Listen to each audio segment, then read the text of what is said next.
किसान साथियों नमस्कार। मैं पुनीश सिसोदिया। किसान भाइयों, आजकल जो सबसे बड़ी समस्या है खेती के अंदर, हम कोई भी फसल लेने जाते हैं तो सबसे बड़ी समस्या ये है जिसकी वजह से जो हमें प्रॉफिट नहीं हो रहा है फसलों में, कोई भी फसल हम लगाते हैं, वो है कि हमारा जो खर्चा है वो बढ़ जा रहा है, यानी कि खर्चा ज़्यादा हो रहा है, जिसकी वजह से हमें प्रॉफिट बहुत कम हो रहा है एग्रीकल्चर के अंदर। खर्चे होने के कारण ये है कि हम तरह तरह के जो फर्टिलाइजर हैं, तरह तरह के टॉनिक हैं, आजकल उनका इस्तेमाल अपनी फसलों में करने लगे हैं। देखिए, हम ह्यूमिक एसिड अपनी ज़मीन में आजकल डालने लगे हैं, जो पहले कभी हम यूज नहीं करते थे। अब कुछ वर्षों से ह्यूमिक एसिड का यूज हो रहा है। अमीनो एसिड्स का हम यूज करते हैं, फसलों में स्प्रे करते हैं अपनी फसलों के अंदर। हम तरह तरह के सीवीड एक्सट्रैक्ट आते हैं, उनको सॉइल में डाल रहे हैं। हम तरह तरह के फर्टिलाइजर आ गए हैं स्प्रे के लिए, जैसे जिंक की कमी हो रही है, जिंक का स्प्रे कर रहे हैं, बोरोन का स्प्रे ले रहे हैं, हम सल्फर का स्प्रे ले रहे हैं, हम कैल्शियम का स्प्रे ले रहे हैं। तो तरह तरह के माइक्रो न्यूट्रिएंट्स की डिफिशियंसी भी जमीन में देखी जा रही है, तो उनके रिलेटेड प्रोडक्ट मार्केट में आ रहे हैं, तो उनको हम स्प्रे में यूज करते हैं। हालांकि इनकी ज़रूरत भी है आज, अगर हम इनको उपयोग ना करें तो भी फसल नहीं होगी, लेकिन इनकी जो ज़रूरत क्रिएट की वो हमने की। हमने कुछ ऐसी गलतियां की और अभी भी हम लगातार कर रहे हैं, जिससे हमें ये जो मार्केट में प्रोडक्ट आ रहे हैं इनका इस्तेमाल हमें करना पड़ रहा है, और करना ही पड़ेगा जब तक आप सुधार नहीं करेंगे अपनी खेती के अंदर। खेती के अंदर कहाँ पे, यानी कि अपनी जमीन के अंदर। समस्या क्या है कि हमने जमीन के अंदर जो ऑर्गेनिक कार्बन है उसको डालना ही बंद कर दिया है। जैसे फसलों के अवशेष हैं, हम फसलों के कोई अवशेष बचते हैं तो उसमें आग लगा देते हैं, हम उसको वहीं पर मतलब कल्टीवेट नहीं करते फील्ड के अंदर कि वो वहीं डिकम्पोज हो और वहाँ पे कार्बन बढ़ा है और जो भी न्यूट्रिशन है वहाँ पर अवेलेबल हो, हम उसमें आग लगा देते हैं। इससे और ज़्यादा हम ज़मीन को बर्बाद करते हैं। उसके साथ साथ आजकल हमारी गोबर की खाद है, FYM मैन्योर है, उससे हमारा आजकल दूर दूर तक कोई नाता ही नहीं रहा है। किसानों ने बिल्कुल डालना ही बंद कर दिया है। केवल यूरिया, DAP और पोटास पे वो आ गए हैं, और ये टॉनिक जो मार्केट में मिलते हैं उनका यूज करते हैं, उसको वो भूल ही चुके हैं। और तो जो भी खाद है, केचुआ खाद है, कोई नहीं डाल रहा है। यानी कि जो हमारे पास अवेलेबल खाद है हम उनको भी सही से उपयोग नहीं कर रहे हैं, उनको नहीं डाल रहे हैं, तो जिसकी वजह से ये समस्याएं जमीन के अंदर पैदा हो रही हैं। जमीन के अंदर ये जो समस्या बन रही है इसी वजह से बन रही है कि आप जमीन में जो हमारा FYM मैन्योर है वो नहीं डाल रहे हैं, आप ग्रीन मैन्योर नहीं उगा रहे हैं जमीन के अंदर, या वो उगा सकते हैं। तो बहुत सारे हमारे ऑप्शन हैं जिनको आप कर सकते हैं, लेकिन वो हम नहीं कर रहे हैं। हम केवल प्रोडक्ट पे ही आकर रुक जाते हैं कि मार्केट से प्रोडक्ट लाए, हमने वो डाल दिया। तो देखिए, आजकल जो जमीन में इन सभी तत्वों की कमी हो रही है वो इसी कारण हो रही है कि हमने अपने खेतों के अंदर जो FYM मैन्योर यानी कि गोबर की खाद है उसको डालना बंद कर दिया है।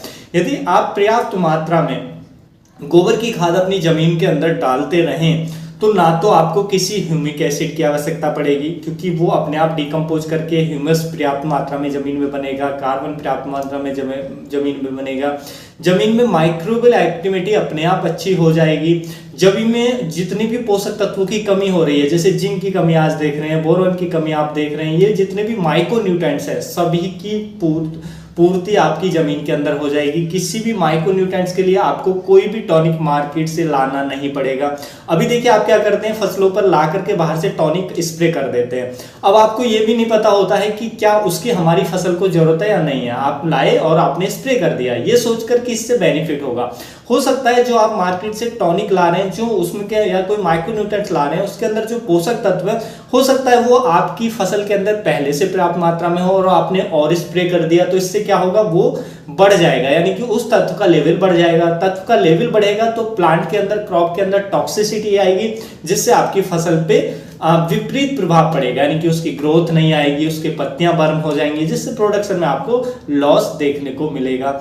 और मान लीजिए आपके फसल में किसी तत्व की कमी है और आप उसको दे भी रहे हैं, लेकिन उतनी मात्रा में नहीं दे पा रहे जितनी मात्रा में प्लांट को चाहिए, तो भी समस्या आएगी कि वो उतना पूरा नहीं मिल पा रहा है, तो भी ग्रोथ प्रॉपर नहीं आएगी।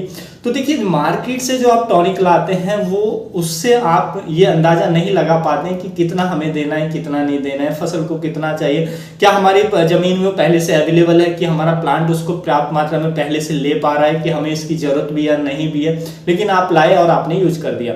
इससे बेहतर है कि हम अपनी जमीन की, देखिए, हम ज्यादा फोकस आजकल करने लगे फसलों पर, कि हम फसलों पर टॉनिक डालते रहे, फसलों को ये देते रहे। हमने जो फोकस है वो खो दिया है अपनी जमीन से, मृदा से।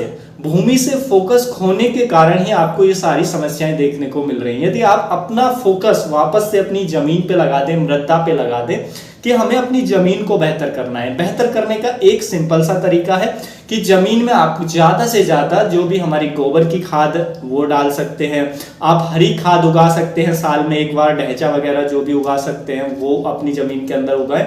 तो इन खादों का ज्यादा से ज्यादा जमीन के अंदर उपयोग करें।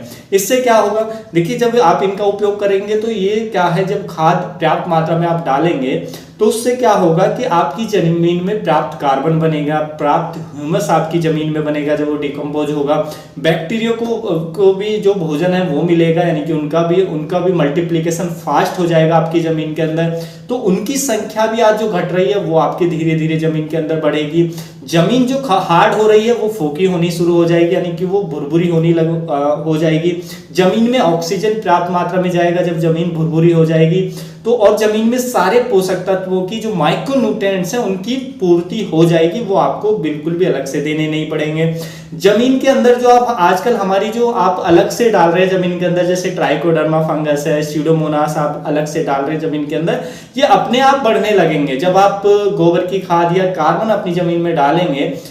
जो भी ऐसे अच्छे सोर्स है उनसे, जैसे कि आप सड़े गले अवशेषों को, अपने जो फसल के अवशेष हैं उनको भी जमीन में छोड़कर वहीं पर डिकम्पोज करें, आप गोबर की खाद करें, आप केचुआ खाद डाल सकते हैं, और बहुत सारी चीजें हैं जिनका आप उपयोग कर सकते हैं। तो यदि इन चीजों को आप ज्यादा से ज्यादा उपयोग करें, आप हरी खाद उगाएं अपने खेत के अंदर, साल में एक बार अगर टाइम मिलता है तो वो भी बहुत अच्छा आपके खेत के लिए कार्बन बढ़ाने का सोर्स है, ह्यूमस बढ़ाने का सोर्स है जमीन के अंदर। तो वो भी अच्छा उसमें न्यूट्रिशन की अवेलेबिलिटी को बढ़ाता है आपकी जमीन के अंदर। तो इन चीजों को यदि आप करें तो आपकी जमीन के अंदर जो हमारे ट्राइकोडर्मा, स्यूडोमोनास वो अपने आप डेवलप होने शुरू हो जाएंगे, उनकी संख्या अपने आप बढ़नी शुरू हो जाएगी, आपको अलग से डालने की आवश्यकता भी नहीं पड़ेगी। तो जब उनकी संख्या बढ़ेगी, जो हेल्दी या हमारे लिए बेनिफिशियल माइक्रोब्स है उनकी संख्या बढ़ेगी, तो धीरे धीरे जो हमारे पैथोजन है जमीन में वो कम हो जाएंगे, अपने आप कम हो जाएंगे। जो हानिकारक पैथोजन है जिनकी वजह से रोग आते हैं वो अपने आप कम हो जाएंगे। तो वो कम हो जाएंगे तो रोगों की समस्या भी कम हो जाएगी, कीटों की समस्या कम हो जाएगी।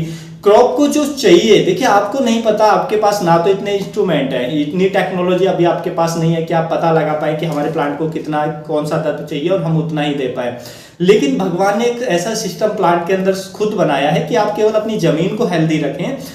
पौधा जानता है जमीन से मुझे कब क्या और कितनी मात्रा में लेना है। तो जमीन को यदि आप कंडीशन को बेहतर करते हैं, उसके पीएच यदि ज्यादा है तो उसको बैलेंस करते हैं, कम है तो थोड़ा बढ़ाते हैं। तो उसके बाद उसके लिए बहुत सारे तरीके हैं।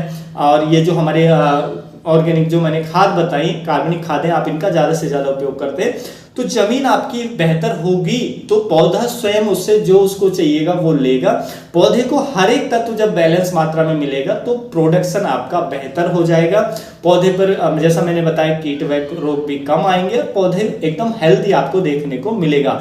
और आपका जो खर्चा हो रहा है कि आप ह्यूमिक एसिड ला रहे हैं, आप कोई सीवीड एक्सट्रैक्ट मार्केट से ला रहे हैं, आप कोई जो माइक्रोन्यूट्रिएंट डिफिशियंसी हो रही है तो उसके लिए कोई चिलेटेड जिंक ला रहे हैं, आप सल्फर, कैल्शियम या ऐसे जो तत्व ला रहे हैं जो माइक्रोन्यूट्रिएंट्स हैं, वो आपको मार्केट से परचेज ही नहीं करने पड़ेंगे, उनकी अवेलेबिलिटी हो जाएगी।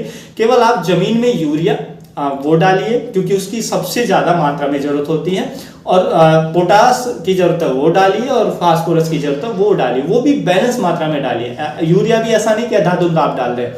देखिए जब आप अपनी जमीन के अंदर जो कार्बनिक खादें हैं वो पर्याप्त मात्रा में डालेंगे तो कम यूरिया से भी आप बहुत अच्छी फसल ले पाएंगे, जैसा हरित क्रांति के समय हुआ था। हरित क्रांति के समय हम उससे पहले गोबर की खाद का ही अपनी जमीन के अंदर उपयोग करते थे। ज्यादा से ज्यादा किसान पशु पालते थे और सारी गोबर की खाद को वहीं पर जमीन में डालते थे। तो उनकी माइक्रोबियल एक्टिविटी अच्छी थी जमीन के अंदर, जमीन की कंडीशन अच्छी थी, कार्बन अच्छा था, ह्यूमस अच्छा था, बाकी जो सारे तत्व थे वो सभी पर्याप्त मात्रा में थे। लेकिन कमी किसकी थी? केवल और केवल नाइट्रोजन की, क्योंकि नाइट्रोजन की पूर्ति ज्यादा चाहिए प्लांट को, उतनी उनसे हो नहीं पा रही थी। तो बाद में आया हरित क्रांति के समय यूरिया जैसे हमने थोड़ा सा डाला तो प्लांट के अंदर पूरी की पूरी जो नाइट्रोजन की पूर्ति वो हुई और प्रोटीन अच्छा बना प्लांट के अंदर, क्रॉप के अंदर, तो प्रोडक्शन हमें काफी शानदार देखने को मिला। तो आज वहीं पर हमें आने की जरूरत है कि यूरिया हम कम डालें बेशक यूरिया एक भोजन होता है हमारे प्लांट के लिए, उसमें नाइट्रोजन होता है जो एसेंशियल तत्व है, ज्यादा मात्रा में चाहिए, लेकिन उससे पहले हमें अपनी खेतों के अंदर वही कंडीशन लानी है जो पहले थी, उसमें अच्छा मिट्टी को करना है। थोड़ा यूरिया फिर डालेंगे तो फसल आपकी बेहतर होगी, हेल्दी होगी, और आपके जो तरह तरह के प्रोडक्ट आप मार्केट से ला रहे हैं, जो आजकल आप जिससे खर्चा बढ़ रहा है, उससे आप बच जाएंगे। उम्मीद है जो जानकारी है आपको अच्छी लगी होगी। जानकारी अच्छी लगी तो वीडियो को लाइक करें, ज्यादा से ज्यादा इसे शेयर भी करें। मिलेंगे हम आपको एक और नई वीडियो में नई जानकारी के साथ, तब तक के लिए आप अपना ख्याल रखें। धन्यवाद।